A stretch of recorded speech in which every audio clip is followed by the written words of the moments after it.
Hello, Taurus, Sun, Moon, Rising, and Venus signs. Kamusta kayo? Sana po nasa mabuti kayong kalagayan. Welcome back po sa Star Tarot. Kung bago kayo rito, welcome din kayo. Thank you sa inyong support. I truly appreciate it. God bless you all. Taurus, mauna mensahe ninyo, the Magician energy. Napakaganda nito kasi parang nasa ano kayo ngayon, nasa high energetic frequency kayo ngayon, and you are about to manifest kung ano man yung mga gusto ninyong ma-manifest sa buhay ninyo, no? Kung yung mga ine-envision ninyo for yourself, meron kayong mga pinapangarap, meron kayong mga heart's desires, no? At ngayon, you are about to manifest them. Kaya napaka ganda, no, ng energy na to for you. We have Ace of Spring. This is another number 1. So, may mga ano talaga, bagong chapter, no, sa buhay ninyo kayo nasisimulan sa ngayon. And ito, merong mga magagandang opportunity ang kakatok sa buhay ninyo. At this time, there is a wonderful new opportunity that is going to show up sa buhay ninyo. Maaring ito ay sorpresa, no? Para sa iyo, hindi ninyo siguro ito inaasahan, hindi ninyo ito man lang, wala man lang sa hinagap ninyo, kumbaga, no? Kung ano man ang opportunity na to.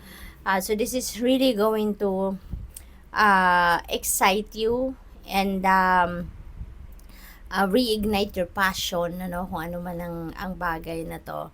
The High Priestess, divinely guided kayo, kaya napaka-blessed ninyo, napakaswerte ninyo, kasi sa lahat ng mga gagawin ninyo sa ngayon, sa lahat ng mga ganap sa buhay ninyo that you are going to embrace at this time, divinely guided kayo. Kaya napakahalaga na lagi kayong makikinig sa iyong intuition, pay attention kayo sa mga intuitive messages na binibigay sa inyo ng universe, okay?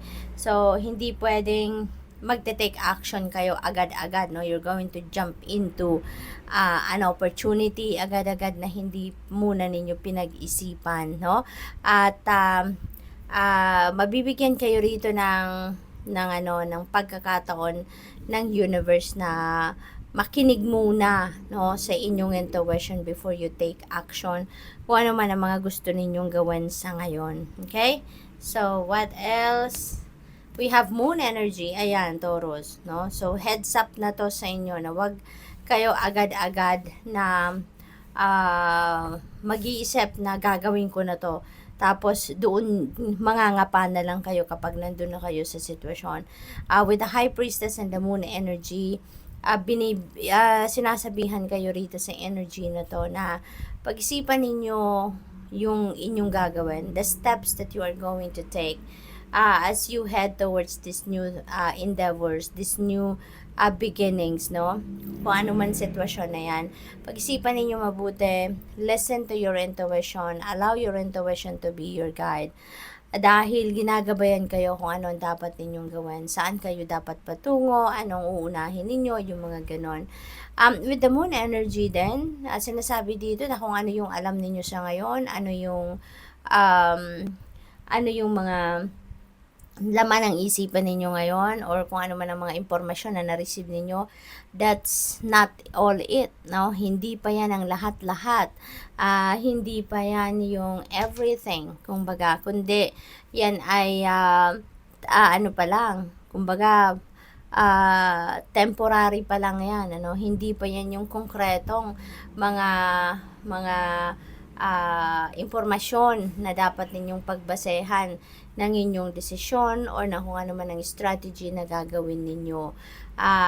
This is patikim pa lang sa inyo, kumbaga marami pa kayong dapat malaman, marami pa kayong dapat matutunan, yung gano'n. So siguro nagpapatulong din kayo, no, sa ibang tao dito to gather information, to gather facts, kasi parang hindi pa kumpleto nung pagbabasehan ninyo ng inyong desisyon rito, no? Yung impormasyon na hawak ninyo, parang hindi pa yan ang lahat-lahat. Kaya, pag-isipan muna ninyong mabuti at makinig kayo sa inyong intuition.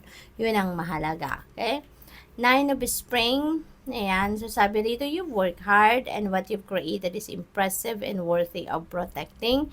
Annoying challenges may pop up, but don't worry, you'll get through them just as you have in the past. Ayan. So, wag ninyong talikuran or wag ninyong i-give up kung ano man yung nagawa na ninyo. Kasi nag-effort na kayo't lahat. Gumastos na kayo ng inyong resources, pera, time, energy sa kung ano man ang inyong ginagawa. Tapos, siguro dahil napagod na kayo, baka gusto nyo nang iwanan yan, gusto nyo nang talikuran yan. Sayang naman, you've come this far, 'di ba, para talikuran ninyo ang bagay na yan. So, pahinga, okay? Step back a little, magpahinga muna kayo, but that doesn't necessarily mean na yung pagpapahinga na yan, hindi nyo nababalikan kung ano man itong ginagawa ninyo kasi sayang naman. Okay? So, what else? We have Two of Spring. Maaaring may makatulong kayo rito, Taurus. Baka kailangan mo ngayon ng kapartner, kailangan mo ngayon ng kakolaborate sa kung ano man ang susunod pa ninyong gagawin para matapos niyo ito, mapagtagumpayan mo na, 'di ba?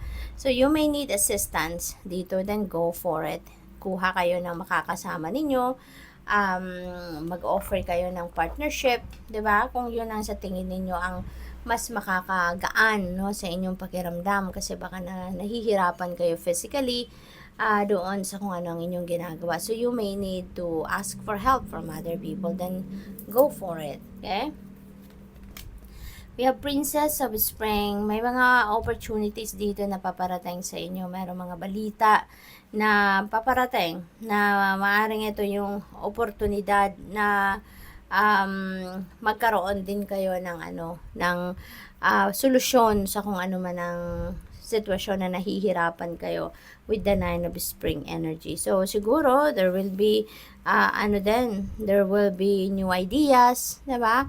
Kung paano ninyo mapapadali ang inyong trabaho, maaaring meron ditong opportunity for you, diba? Na dadating sa inyo kung saan makakatulong sa inyo na mas mapabilis ang inyong pagtagumpay, diba?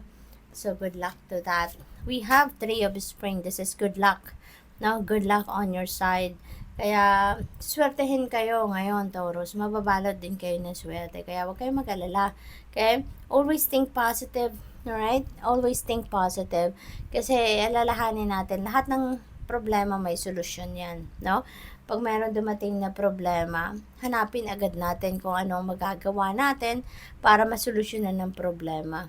Lalo na ngayon na meron kayong swerte. No? So, kung ano man ang medyo challenging situation na bumulaga sa inyo sa ngayon, that could be just a test of faith para sa inyo, no? Baka sinusubukan lang kayo ng universe kung gaano kayo katatag, kung ano ang gagawin ninyo, diba, para masolve ang inyong problema. But there are successes dito na paparating sa inyo.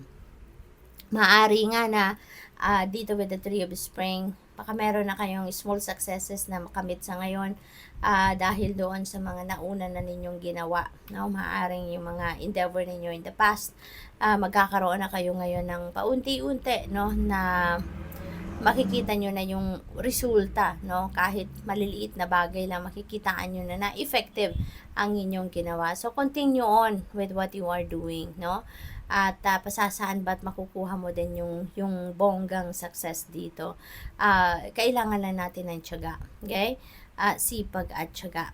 This is also travel, no? Si Three of Spring. Kaya maaaring ang iba sa inyo din magta-travel somewhere. So, good luck. Thank you for watching. Love and light. Namaste.